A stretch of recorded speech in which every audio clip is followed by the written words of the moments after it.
कृष्णगिरी राज्य में राजा विक्रमादित्य का राजपाट चलता था। दरबारियों ने राजा के मन में यह बात बैठा दी कि ऋषि मुनि तो पाखंडी होते हैं, कोई काम किए बिना भिक्षा मांगते हैं, खाते पीते हैं और मौज मनाते हैं। मुझे दरबारियों की बातों में दम लग रहा है। सारे ऋषि मुनि पाखंडी होते हैं और वो बिना मेहनत करे लोगों से आराम का खाते हैं। राजा ने पूरे राज्य में डुगडुगी पिटवा दी कि जो सच्चा ऋषि मुनि हो केवल वही उनके राज्य में रह सकता है।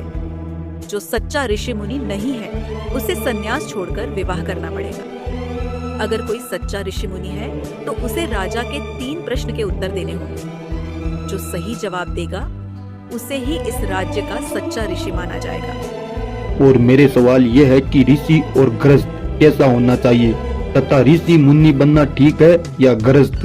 राज दरबार में अनेक ऋषि मुनि आए, लेकिन किसी ने राजा के प्रश्नों का सही उत्तर नहीं दिया। राजा ने उनको गृहस्थ बना दिया।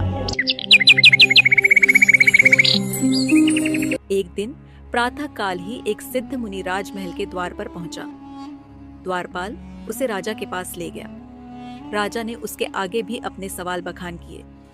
हे राजन, इन सवालों के जवाब मैं आपको 1 महीने बाद दूंगा। राजा ने मुनि की बात मान ली।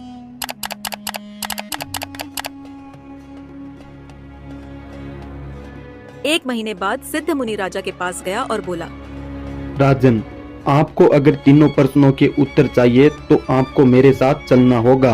राजा मुनि की बात मान लेता है और उनके साथ चल देता है। चलते चलते उन्होंने कई दिन बाद राज्य की सीमा पार की। चलते चलते दोनों दूसरे राज्य में पहुंच गए थे। राजन, हम लोग जिस राज्य में चल रहे हैं ना, इस राज्य की राजकुमारी का आज विवाह है।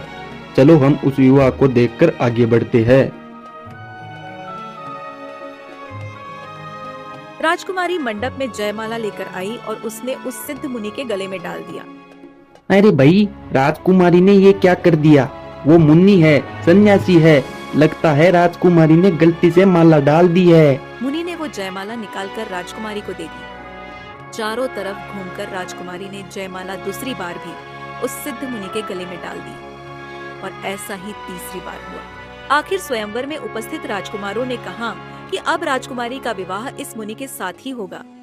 स्वयंवर का निर्णय सुनकर मुनि वहां से जल्दी चला गया। राजकुमारी भी उस सिद्ध मुनि का पीछा करने लगी। अब आगे आगे मुनि, उसके पीछे राजकुमारी और अंत में राजा विक्रमादित्य। चलते चलते मुनि और राजा एक घने जंगल में पहुंच गए थे। कुछ दूर और पीछा करने के बाद राजकुमारी आगे न जा सकी। शीत ऋतु थी। धीरे धीरे ठंड भी काफी ज्यादा बढ़ रही थी। आगे जाने का उचित समय ना समझकर राजा और मुनि एक पेड़ के नीचे बैठ गए। उस पेड़ पर एक चिढ़ा और एक चिड़िया रहती थी। वे भी पुनर्जन्म में गृहस्थ थे। चिड़िया रानी, द्वार पर 2 अतिथि आए हैं, उनका स्वागत होना चाहिए। और आज तो ठंड भी काफी ज्यादा है, इन्हें सर्दी से बचाने का कुछ उपाय करते हैं। चिड़िया ने पेड़ से सूखी लकड़ियां गिरानी शुरू कर दी थी। चिड़े ने भी आग की व्यवस्था कर दी थी। मुनि ने लकड़ियां इकट्ठी करके आग जला ली थी और भोजन के लिए उस पेड़ से गिरे हुए कुछ फल इकट्ठा कर लिए थे। अब राजा मांसाहारी था।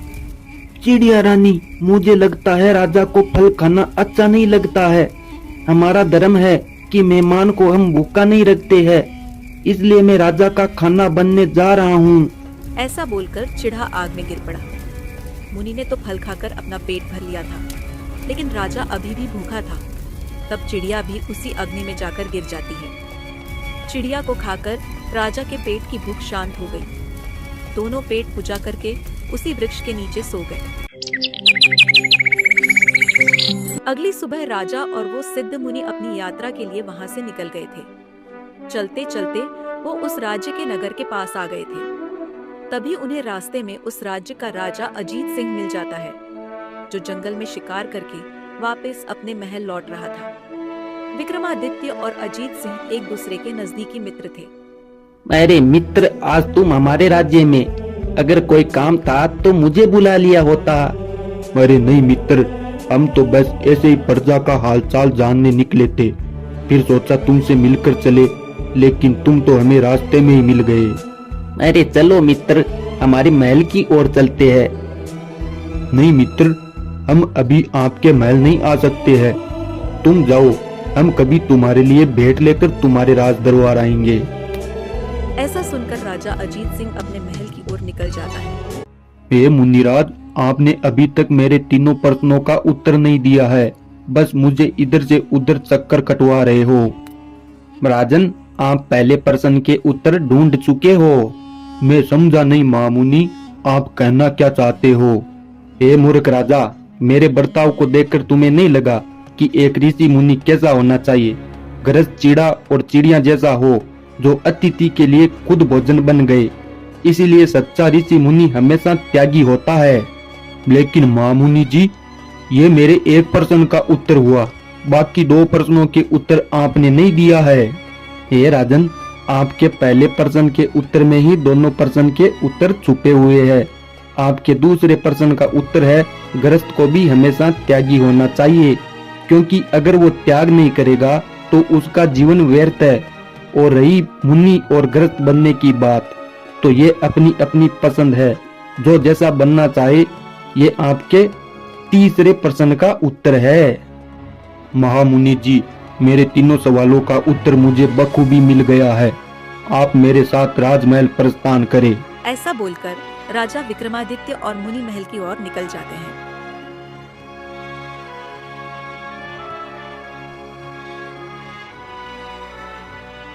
राजा विक्रमादित्य राजदरबार में सभी को बोल दिया था कि आज से कोई भी ऋषि मुनि को पाखंडी नहीं बोलेगा और हमेशा ऋषि मुनियों का आदर करेगा।